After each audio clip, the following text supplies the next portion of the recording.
carta a los Colosenses que venimos estudiando hace unas semanas. Y vamos a enfocarnos en la porción de esta mañana. Colosenses capítulo 1, versículo 12. Vamos a mirar, por favor, desde el versículo 9, algunos aspectos importantes de la palabra de Dios, que fue la sección que estudiamos el domingo anterior. Colosenses capítulo 1, para aquellos que nos acompañan por primera vez como iglesia, estamos muy interesados en exponer las cartas completas, los libros completos, y a eso lo llamamos predicación expositiva. Y la predicación expositiva es ese ejercicio en que estudiamos pasaje a pasaje, respetando el hilo conductor que cada carta tiene establecido por el Espíritu Santo. Vamos a leer entonces desde el versículo 9, Colosenses, capítulo 1, versículo 9 en adelante. Por lo cual también nosotros, desde el día que lo oímos, no cesamos de orar por vosotros y de pedir que seáis llenos del conocimiento de su voluntad en toda sabiduría e inteligencia espiritual, para que andéis como es digno del Señor, agradándole en todo, llevando fruto en toda buena obra y creciendo en el conocimiento de Dios, fortalecidos con todo poder, conforme a la potencia de su gloria, para toda paciencia y longanimidad, con gozo dando gracias al Padre que nos hizo aptos para participar de la herencia de los santos en luz, el cual nos ha librado de la potestad de las tinieblas y trasladado al reino de su amado Hijo, en quien tenemos redención por su sangre, el perdón de los pecados. Leamos nuevamente del 12 al 14, que es el texto que miraremos esta mañana. Con gozo dando gracias al Padre que nos hizo aptos para participar de la herencia de los santos en luz, el cual nos ha librado de la potestad de las tinieblas y trasladado al reino de su amado Hijo, en quien tenemos redención por su sangre, el perdón de pecados. Señor, gracias por tu palabra. Gracias por esta carta que asegura a nuestro corazón la suficiencia y la supremacía de Cristo en todo. Que hoy tu Espíritu Santo nos ayude a descansar en la identidad que nos has provisto como hijos y a encontrar gozo y gratitud en lo que ya somos mientras caminamos diligentemente en cada día ser lo que debemos ser. Gracias por cada persona que esta mañana has traído. Que hoy tu Espíritu Santo aplique estas verdades a nuestros corazones. Esto lo pedimos en el nombre de Jesús, que es el único nombre que es nombre sobre todo nombre. Amén y amén. Aquellos que muy juiciosos toman nota, el título de nuestra enseñanza es Gratitud por la identidad recibida. Gratitud por la identidad recibida. Pablo, no olviden, en el versículo 9 inició una oración al Dios vivo y verdadero, una oración al Dios Trino, Padre, Hijo y Espíritu Santo, una oración en favor de la iglesia de Colosas y por lo tanto en favor de todos los creyentes que luego se beneficiarían a través de esta carta. Y en la primera parte de esta oración que la estudiamos el domingo anterior, del versículo 9 al 11, Pablo enfatiza en su oración la santificación de esa iglesia. O sea, ora por esta iglesia que tiene características muy especiales gracias al efecto del evangelio, pero pide para que el evangelio siga obrando en ellos y sigan experimentando esa santificación progresiva. La santificación del creyente es un proceso que va en aumento, y para esto pide que la iglesia sea llena del conocimiento de Dios, de su voluntad, de su palabra explícita, para que podamos andar como es digno al Señor en todas las cosas. Y a medida que nos llenamos entonces de esa voluntad con entendimiento y sabiduría espiritual, podemos andar como a Él le agrada, podemos agradar al Señor en todo, podemos dar mucho fruto y seguir creciendo en el conocimiento de Dios. Pero también ora para que seamos fortalecidos por el poder de Dios, para que esta oración no solo sea una oración, sino una realidad en la iglesia. Y asimismo, la iglesia crezca en paciencia y longanimidad. ¿Recuerdan? Paciencia, el poder soportar las dificultades que nos rodean, y longanimidad, la capacidad de poder soportar y ser paciente con las personas que muchas veces nos atacan.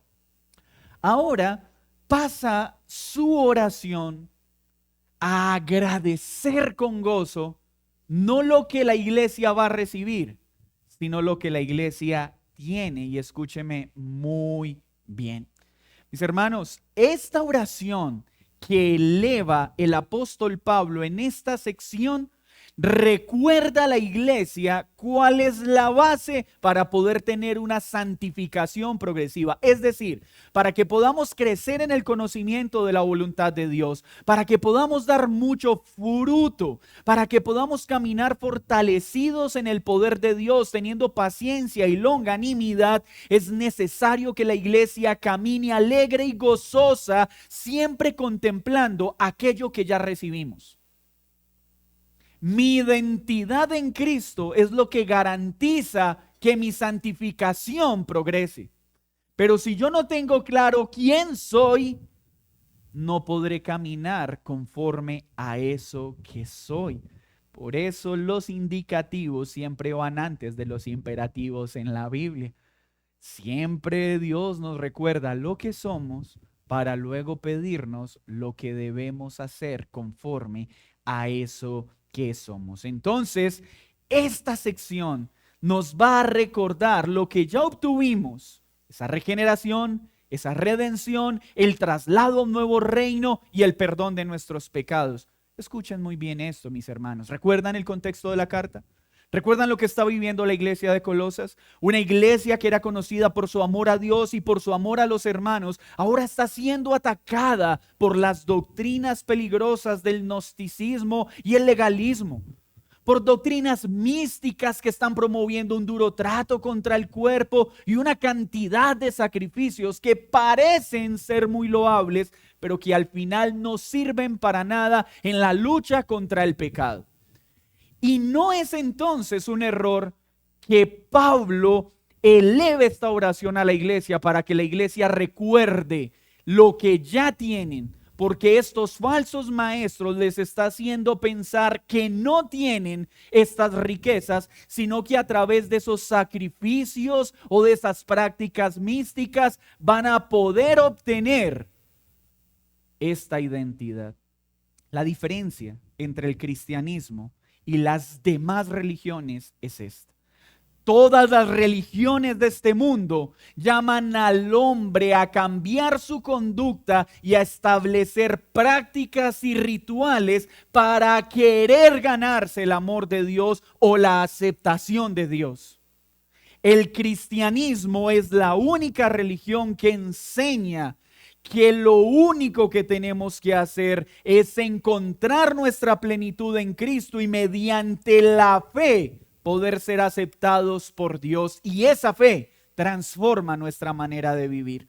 Es la consecuencia de nuestra comunión con Él. Una de las cosas que produce el legalismo o las prácticas místicas es una confianza en el esfuerzo del hombre. Una de las características de las personas que generalmente militan este tipo de entornos es que uno casi nunca los ve felices. Uno no los ve sonrientes porque siempre tienen esa sensación de que por más que se esfuerzan, no logran agradar a ese Dios santo, santo, santo. Que por más sacrificios que hacen, no logran ser lo que deben ser. Y estas personas pierden su gozo. Por más rituales, por más que se alejan a las montañas, por más que se apartan de todo, no hay alegría, porque no logran complacer a un Dios que es santo, santo, santo. Y Pablo está trazando una diferencia con estos movimientos. Les está diciendo, hermanos, nosotros caminamos con gozo, porque nosotros no caminamos tratando de obtener estas cosas. Nosotros caminamos bajo la certeza de que Cristo ya las obtuvo por nosotros. Estos movimientos místicos y legalistas estaban robándose la alegría de la iglesia. Estaban generando duda sobre la identidad en Cristo. No solo duda en la salvación, sino duda en el amor de Dios, confianza en lo que Dios había hecho. Porque cuando nosotros empezamos a vernos a nosotros mismos, ¿qué empezamos a ver? Debilidad, torpeza, pecado. Entonces, ¿qué viene? Miedo, duda, angustia, inseguridad. Por eso el cristianismo no nos llama a mirarnos a nosotros. Nos llama a mirar a Cristo y confiar en lo que es Cristo, no a confiar en nuestras capacidades. Vamos a ver entonces esta porción en dos grandes aspectos. El primero, gratitud y gozo por la identidad recibida. Y segundo, los aspectos de esta identidad recibida. Y vamos a ver que son básicamente cuatro. Primero, nos hizo aptos. Segundo, nos hizo libres. Tercero, nos trasladó de las tinieblas a la luz. Y cuarto, nos redimió y perdonó nuestros pecados. Nos hizo, nos dio, nos otorgó, pasado. Y el sujeto principal de estas afirmaciones no es el hombre, es Dios. Pablo en esta oración le recuerda a la iglesia, no lo que la iglesia debe hacer, sino la alegría y el gozo que debe haber en nuestros corazones de lo que Dios Padre ya hizo en nosotros a través de su Hijo.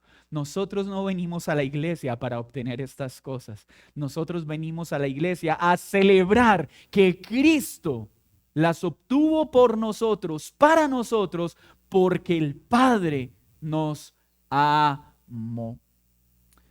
Veamos entonces cómo inicia el pasaje. Dice así el texto: con gozo. Esta palabra es muy importante en la teología de Pablo, dando gracias al Padre que nos hizo. Hoy estudiábamos en la escuela que el propósito del hombre es glorificar a Dios y gozarnos de Él para siempre. Una vida cristiana saludable es una vida que está acompañada del gozo, de la delicia, porque cuando obedecemos a Dios en Cristo, por Cristo, para gloria de Cristo, debe haber gozo en nuestro corazón. No puede haber un cristiano sin gozo. Puede haber un cristiano en momentos de dificultad. Puede haber un cristiano en momentos de tristeza. Pero el gozo debe ser una característica de aquel que encuentra su delicia en Cristo. Con gozo damos gracias al Padre que nos hizo aptos. Hermanos, nosotros una vez creemos en Cristo como autor y salvador de nuestra fe, como el único que salva y perdona. Una vez nos es dado el Espíritu Santo que le asegura a nuestro espíritu que somos hijos. Debemos caminar siendo agradecidos y siendo una evidencia del gozo en nuestro corazón por lo que el Padre ya hizo. Estas dos cualidades deben abundar en nuestra vida. Y no de manera fingida. No es un esfuerzo, hoy voy a sentir gozo, hoy voy a sentir gozo. No. Cuando yo camino dando gracias a Dios por lo que Él ya hizo, el gozo acompaña esa gratitud. Un corazón agradecido es un corazón alegre. Un corazón ingrato es un corazón que siempre se está quejando. Un corazón agradecido encuentra su delicia en lo que Dios hizo. Un corazón que no está deslumbrado por lo que Dios ha hecho es un corazón que siempre está caminando en ingratitud, en queja y en frustración. Entonces Pablo en esta oración expresa la actitud que debe gobernar el corazón del creyente. Nada debe robarse en nuestra vida la capacidad de agradecer a Dios por lo que Él ya hizo y el gozo de contemplar esas preciosas obras que Él ya hizo en favor nuestro. Damos gracias a Dios. Hoy estamos reunidos en este lugar para agradecer a Dios Padre, al Padre Eterno, que ha tenido a bien relacionarse con nosotros a pesar de nosotros y no se relaciona de cualquier forma. Aunque es rey, escogió no relacionarse con nosotros simplemente como un rey todopoderoso, sino como Padre. Por favor, no pasen esto a la ligera. Dios es rey. Es Señor de señores. Dios es soberano. Dios es omnipotente. Dios es omnisciente. Pero tuvo a bien relacionarse con nosotros como Padre y tomarnos como hijos. Tuvo a bien relacionarse de una forma cercana, cálida, amorosa y afectuosa. El Dios absolutamente trascendente se hizo inmanente y se relaciona con nosotros como un Padre perfecto que nos toma por hijos, nos provee una relación íntima, por eso podemos decir, Abba, Padre, y ese Padre nos toma y nos hace aptos, es decir, nos transforma. Nosotros éramos no aptos para acceder a la presencia de Dios, no aptos para sentarnos a su mesa, no aptos para disfrutar de su amor. Nosotros éramos aptos para una sola cosa, que toda la ira del Dios Santo descendiera sobre nosotros. Era lo único que merecíamos. Pero Dios Padre mostró su amor enviando a su Hijo unigénito para quitar esa imposibilidad de acceder a la presencia de Dios y sus gloriosas riquezas.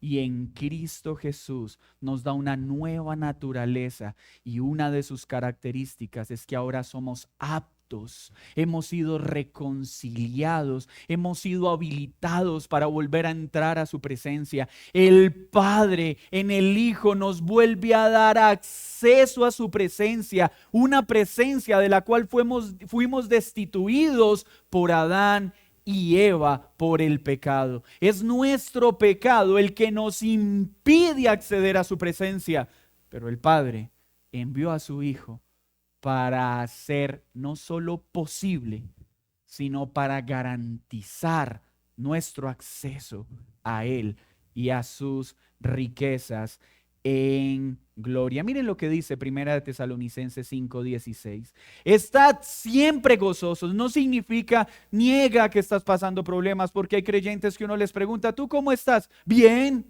en el gozo del Señor, hermano, pero veo tristeza en su rostro. No, hay que llamar las cosas que no son como si fuera.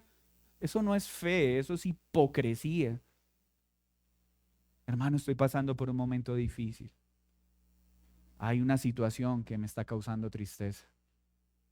Pero mi fuente de plenitud es el gozo del Señor, no lo que me producen las circunstancias.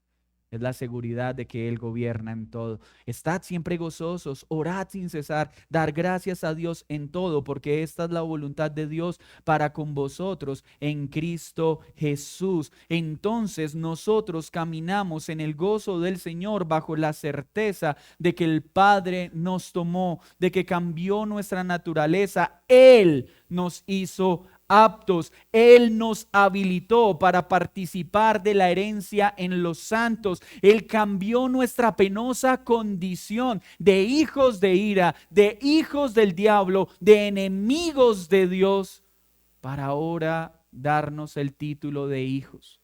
Hermanos, y no solo nos habilita para entrar a su presencia, nos habilita para sentarnos a la mesa.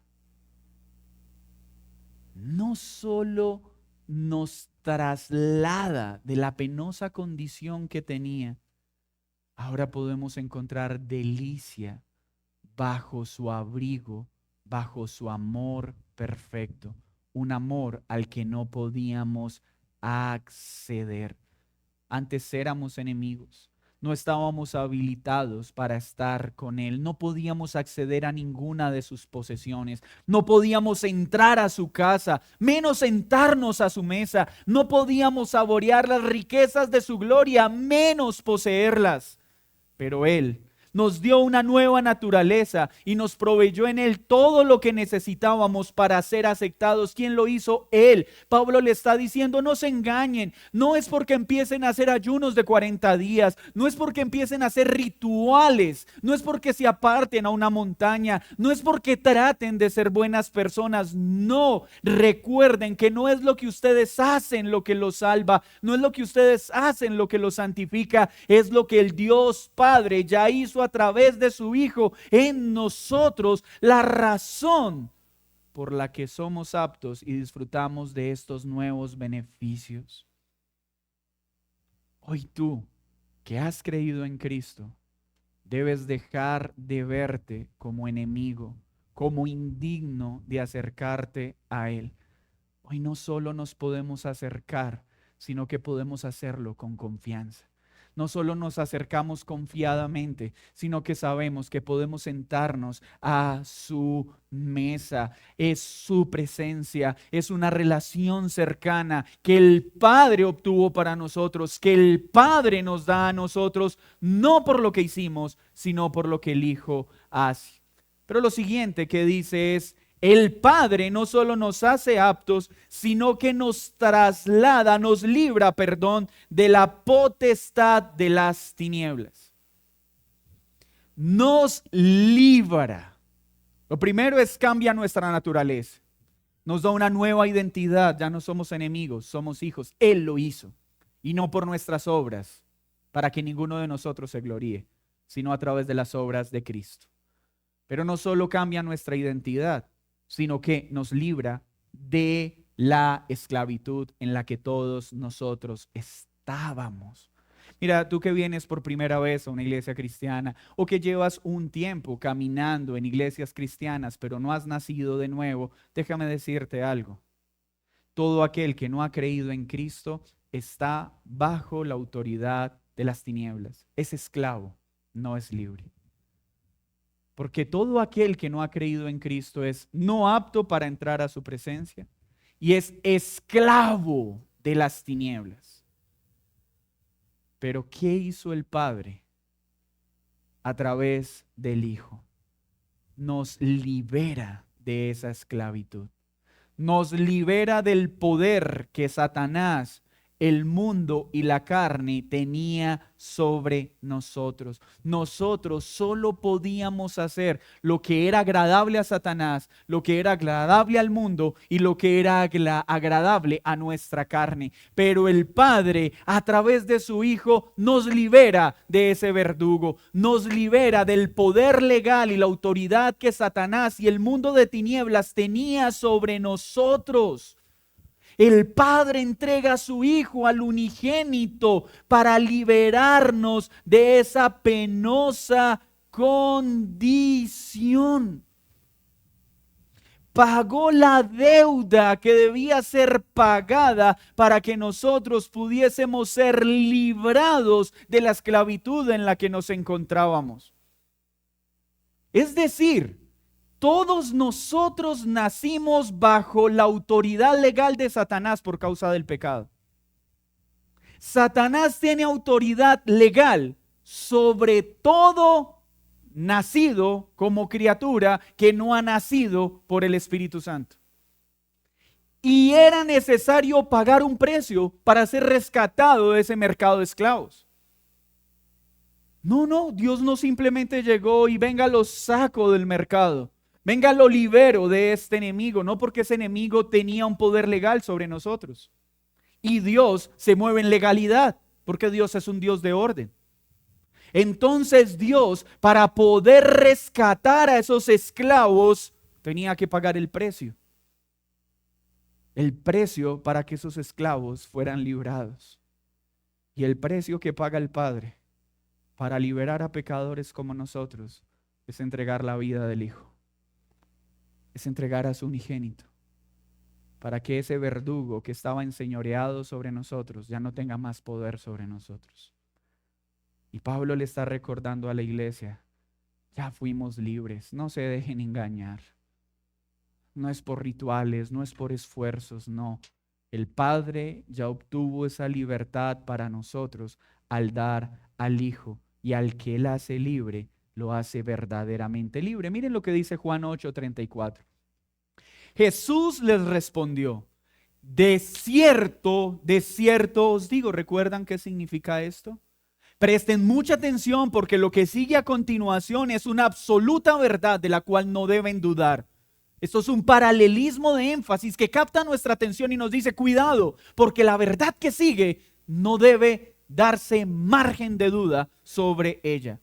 Que todo aquel que hace pecado es esclavo del pecado. Mira, querido amigo, no importa cuán moral te sientas, no importa cuán bueno pienses que eres, sin Cristo eres un esclavo del pecado. El pecado esclaviza. Pero miren lo que dice. Y el esclavo no queda en la casa para siempre, el Hijo sí queda en la casa para siempre. Así que si el Hijo os libertare, seréis ¿qué? Verdaderamente libres.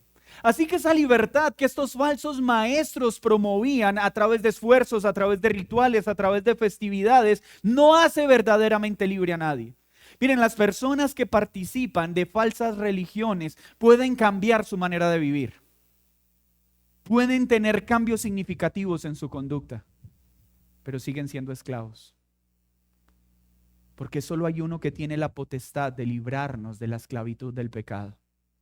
El único que tiene esa potestad es Cristo, porque al que el Hijo hace libre, lo hace verdaderamente libre. Piensen entonces lo que Pablo está diciendo a Colosas, hermanos, no se dejen engañar. Cuando vengan esos pensamientos, no los acepten. Ustedes deben tener la certeza de que el Hijo los ha librado y ya nos libró una vez y para siempre. Saben que una de las cosas que trata de hacer Satanás y que trata de hacer la carne es continuamente hacernos dudar de esa libertad, hacernos pensar que Satanás todavía tiene una cadena sobre nuestro cuello, hacernos dudar de esa libertad preciosa y perfecta que el Padre ya nos dio en el Hijo. Mis hermanos, seguimos siendo torpes en este caminar y tristemente aún damos lugar al pecado. Pero nuestro viejo amo nunca más volverá a tener una cadena sobre nuestro cuello. Porque al que el Hijo hace libre, lo hace libre de una vez y para siempre. Y nadie puede quitarnos esa preciosa libertad, porque Él pagó el precio completo.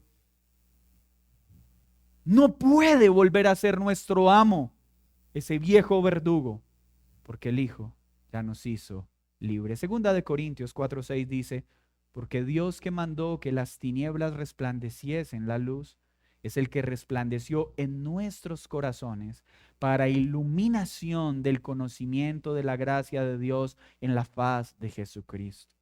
Primera de Juan 5:19 dice, sabemos que somos de Dios.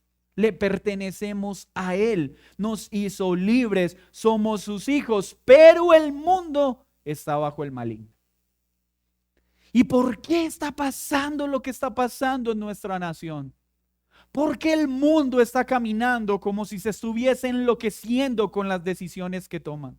¿Por qué los hombres guiados por su ceguera, por su propia sabiduría, están actuando como están actuando?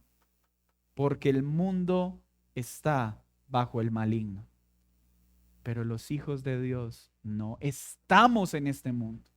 Lidiamos con el sufrimiento por la operación del maligno. Pero el maligno ya no es nuestro amo, porque el Hijo nos libró verdaderamente. Así que esta oración debe estar presente en nosotros. Iglesia, que haya un corazón agradecido, que haya un corazón gozoso al saber de que Dios nos hizo aptos a pesar de lo que éramos, de que nos hizo verdaderamente libres y ya no estamos en esclavitud, de que solo Cristo libera y Cristo ya nos hizo libres, de que esta liberación es definitiva y eficaz. Ya nadie podrá quitarla, porque una vez nos libera, nos traslada al reino de su amado Hijo. Cristo no viene a ofrecernos un escape, no, Él viene a liberarnos. Hermanos, Cristo no viene a abrir la puerta para que salgamos de la celda de la esclavitud. Cristo vino a abrir la celda, entró por nosotros y nos sacó con poder y pagó la deuda para que nuestro viejo amo no vuelva a enseñorearse. Porque si Cristo solo hubiese abierto la puerta, ninguno de nosotros hubiese salido. Era necesario que la abriera, pero era necesario que entrara por nosotros y con mano poderosa nos sacara. Ese es nuestro Salvador. Ese es nuestro Cristo. Y esa es la alegría y el gozo de nuestra salvación. Pero ese Padre no solo cambia nuestra naturaleza, no solo nos libra, sino que nos traslada al reino de su amado Hijo, no por iniciativa humana, por iniciativa divina. Es Dios quien hace esto, pero es Dios quien ya lo hizo. Nosotros habitamos en un nuevo reino. Nosotros somos ciudadanos de dos reinos. Tenemos doble nacionalidad. Si te negaron la visa, quiero que sepas que hay una nacionalidad mejor, la del reino de los cielos. Nosotros vivimos en este reino, pero nuestra nacionalidad es de un reino celestial y ya la obtuvimos. No estamos tratando de conseguirla. No estamos tratando de conseguir nuestro acceso al reino de Dios. No, ya habitamos en él. Aunque vivimos en este mundo, ahora es el reino de Dios el que habita en nuestro corazón y bajo el cual queremos caminar. Esto significa que hemos sido arrancados del reino de Satanás, de los intereses de Satanás, del señorío de Satanás, y por la soberanía de Dios, ahora quien gobierna sobre nosotros es Cristo, el Rey de Reyes y Señor de Señores. Este traslado no solo nos da una nueva identidad en nuestra vida, sino una nueva posesión admirable, un nuevo destino, un nuevo rey, el fundamento de nuestra vida espiritual. Antes teníamos un amo que solo quería matar y destruir. Ahora tenemos uno que cada día nos lava y nos limpia con su palabra para hacernos cada día más como él. Antes teníamos uno que se enseñoreaba sobre nosotros con la culpa y con el pecado. Ahora tenemos uno que cada día nos lava y nos limpia de su maldad y no deja un solo día de interceder por nosotros a pesar de nosotros. Antes teníamos un amo que solo quería dañarnos. Ahora tenemos uno que se entregó para salvarnos. Ahora tenemos un rey que nunca se da por vencido. Uno que nos ha tomado no solo por hijos, sino por esposa.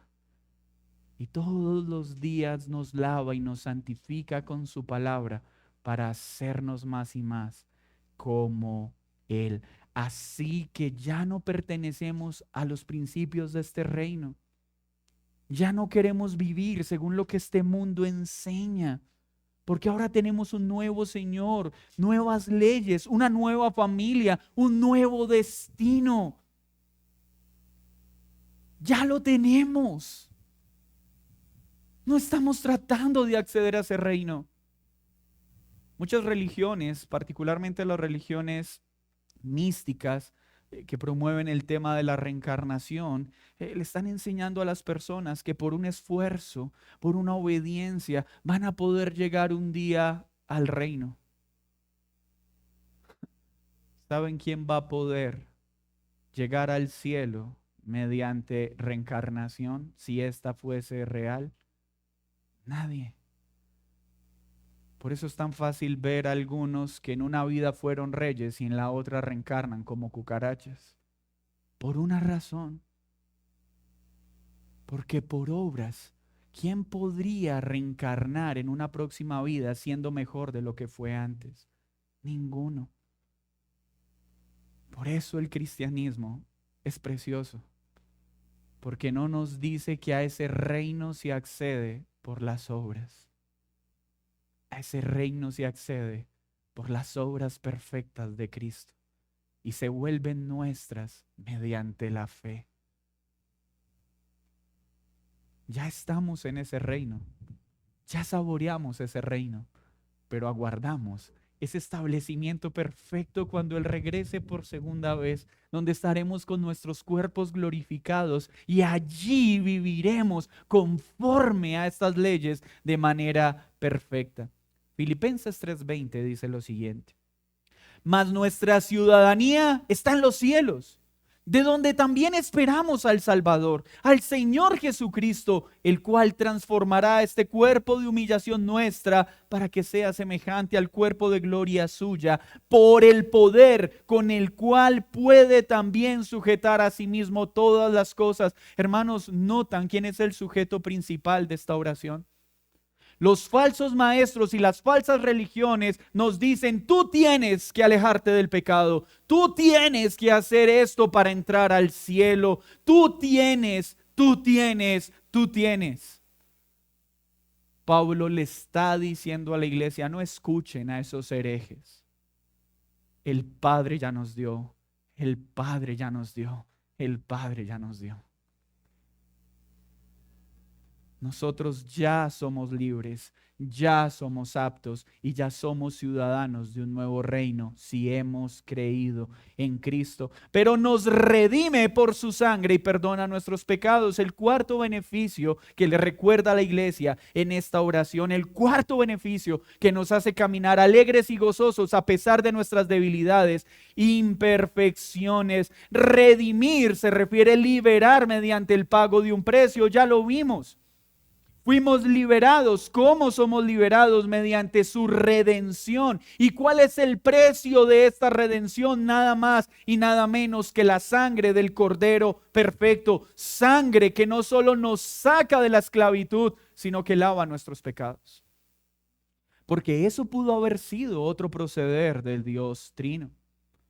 Pudo haber abierto la celda, pudo haber pagado nuestra liberación y dejarnos con los trapos de inmundicia en los que nos encontrábamos. Dejarnos con esas viejas vestiduras. ¿Y saben qué hubiese sucedido? Tan rápido como Él nos abrió la puerta para salir, así de rápido hubiésemos volvido a entrar a hubiéramos vuelto a entrar, perdón. Menos mal están atentos. Me preocupa cuando me equivoco y nadie se ríe. Entonces volvió a entrar, volveríamos a entrar, volveríamos a hacernos esclavos voluntarios de ese viejo amo y a vivir bajo su dominio. Por eso no solo era necesario sacarnos, era necesario limpiarnos, era necesario darnos una nueva condición, era necesario darnos nuevas vestiduras. Era necesario que ya no nos vieran como enemigos, sino que ahora el Padre pueda vernos como hijos. Era necesario perdonar todos nuestros pecados, porque si Dios solo nos hubiera liberado y no nos hubiera perdonado, aún así hubiésemos ido al infierno. Hay movimientos religiosos que pueden liberarnos de viejas conductas que nos hacían mal.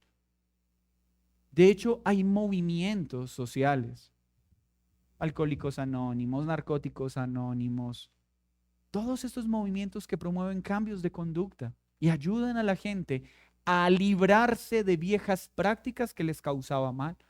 Una persona que luchaba con el alcoholismo y luego deja el alcoholismo, se libra de muchos males, pero no recibe el perdón de sus pecados.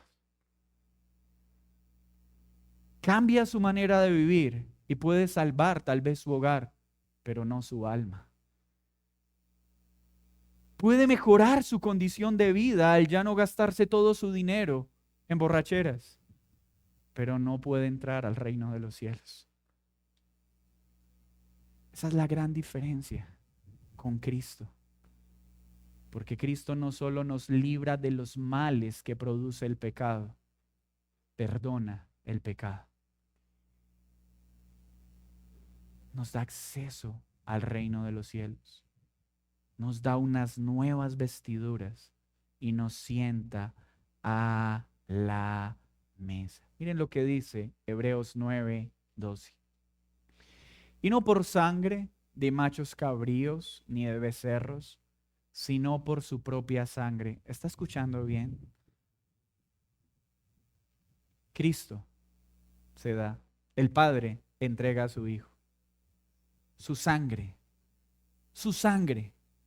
Su sangre era necesaria para lavar y limpiarnos de una vez y para siempre. De una vez y para siempre. Cuando una vida es traída a vida en Cristo Jesús, todos nuestros pecados son lavados, pasados, presentes y futuros.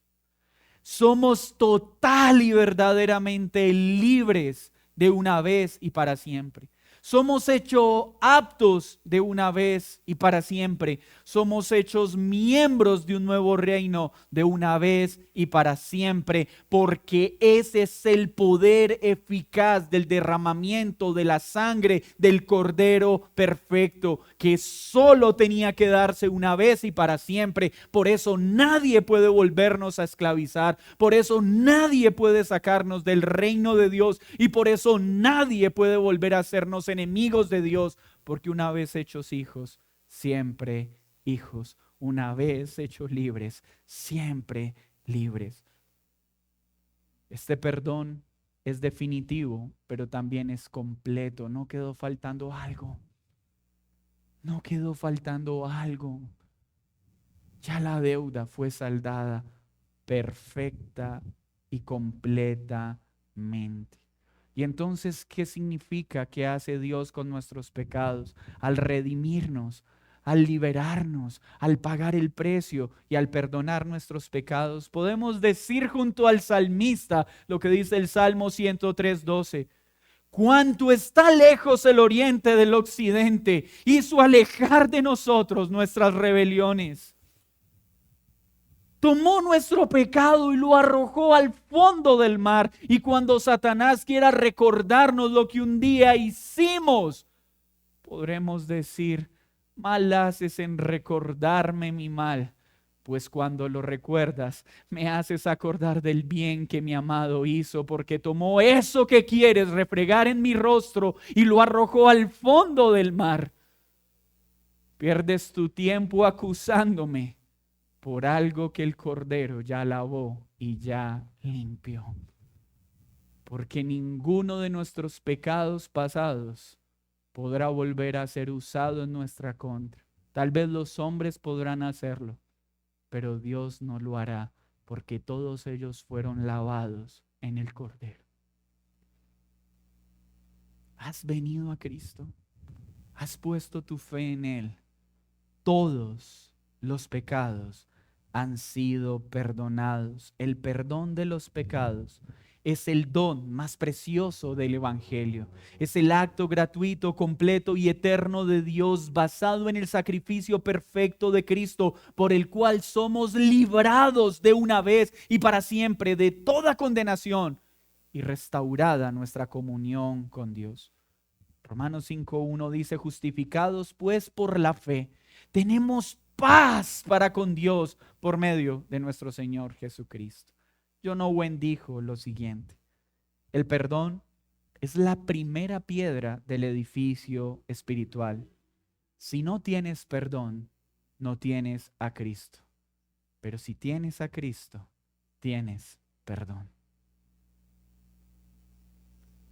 No hay pecado tan grande que la sangre del Cordero no pueda lavar. No hay un alma tan enferma que el perdón divino no pueda sanar. Escucha bien.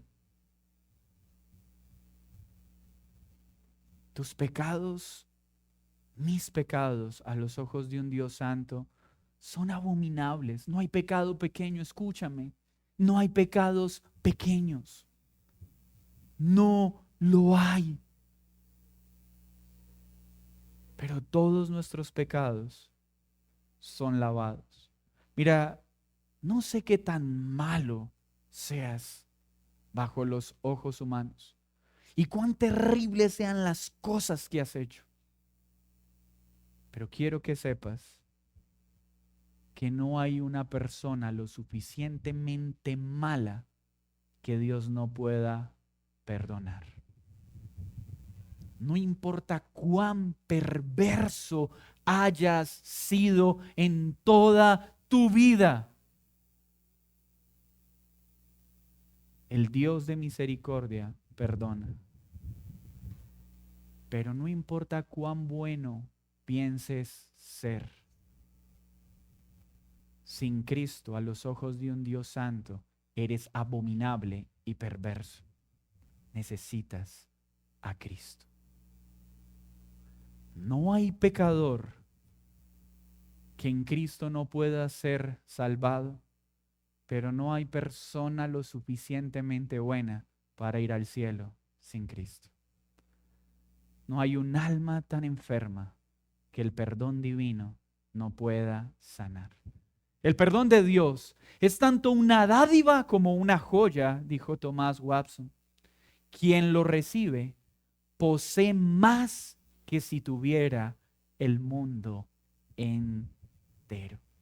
El pecado es el veneno del alma y el perdón es el antídoto soberano.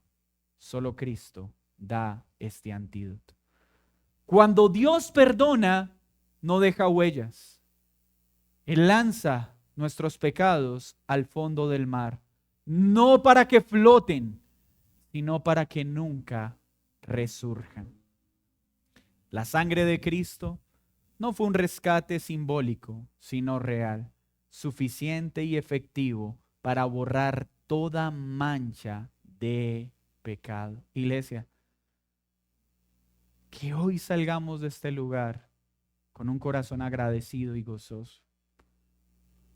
Pablo, gracias por recordarnos que el Padre ya nos hizo aptos en el Hijo, que el Padre ya nos liberó de las tinieblas, que el Padre nos trasladó en el Hijo a un nuevo reino, que el Padre a través del Hijo pagó nuestro rescate y lavó todo nuestro pecado, y que una vez libres, siempre libres, una vez hechos hijos, siempre hijos.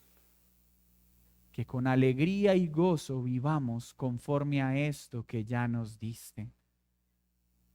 Gloria a Cristo por lo que obtuvo para nosotros. Iglesia, vivamos conforme a esta realidad. No demos lugar más a los engaños del diablo ni de la carne que nos hacen dudar de nuestra identidad.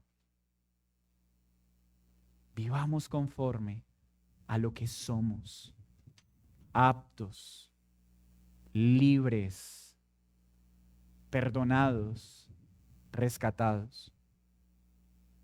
Pero tú, amigo, que no has creído, tienes que estar preocupado.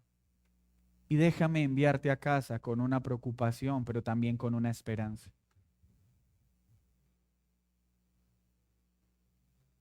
No hay nada, escúchame bien, nada que puedas hacer para acceder al dulce y amoroso cuidado de Dios. Es más, en este momento debes entender que no tienes a Dios por Padre, sino que, como dice la Biblia, eres hijo del diablo. No hay nada que puedas hacer para ser librado de la esclavitud que produce el pecado. No hay nada que puedas hacer para lavar el pecado que hay sobre ti. No hay procesiones, no hay rituales, no hay penitencias que sirvan para pagar uno solo de nuestros pecados. Y quiero que sepas esto. Por más bueno que te sientas, eres esclavo y eres enemigo de Dios y estás en densa oscuridad y la deuda que tienes jamás podrás pagarla. Pero hay una esperanza. Se llama Cristo. Se llama Jesucristo. El Hijo de Dios, la segunda persona de la Trinidad. Aquel que siendo Dios se hizo hombre. Si vienes a Él en arrepentimiento y reconoces tus miserias, si vienes a Él, recibirás una nueva naturaleza. Ahora serás hijo de Dios y no hijo del diablo. Ahora serás libre y ya no serás esclavo. Ahora serás ciudadano no del reino de las tinieblas, sino del reino de la luz. Ahora podrás acceder a las gloriosas riquezas en Cristo Jesús y podrás tener la certeza de que Él paga tu rescate y Satanás nunca más volverá a tener poder sobre ti. Porque ahora caminarás como hijo y podrás experimentar ese gozo que has tratado de encontrar en todos los placeres de este mundo y en lugar de encontrarlo sientes que se aleja cada vez más, porque el gozo que verdaderamente trae plenitud a un alma es un gozo que solo proviene de Cristo por el Padre. Ven a Cristo para que seas librado de esa penosa condición. Jóvenes, niños, no caminen más en esclavitud. Vengan a Cristo y experimenten esa libertad que solo Él puede dar. Alabemos a nuestro buen Dios y demos gracias por esa identidad preciosa que nos fue dada por el Padre en el Hijo. Señor, gracias. Gracias por esta oración. Gracias por recordarnos lo que tú ya obtuviste para nosotros. No es algo que nosotros hacemos, es algo que tú ya hiciste, ya pasó. No estamos tratando de que suceda. Para aquellos que han creído, estos beneficios ya fueron otorgados. Somos aptos para entrar al trono de gracia, para sentarnos contigo a la mesa y disfrutar de tus posesiones en gloria. Hemos sido rescatados del mercado de esclavos. Todos nuestros pecados han sido lavados por tu preciosa sangre. Que hoy el gozo que tú das gobierne en nuestros corazones. Pero te quiero orar por aquellos que aún no han experimentado este gozo. Te quiero rogar por aquellos que en esta mañana todavía son esclavos de Satanás, que están bajo las tinieblas de este mundo, bajo la esclavitud del pecado.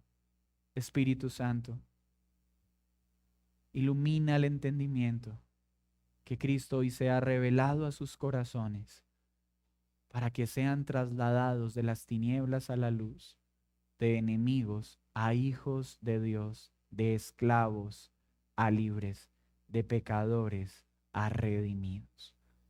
En Cristo Jesús hemos orado. Amén y amén. Vamos a participar de la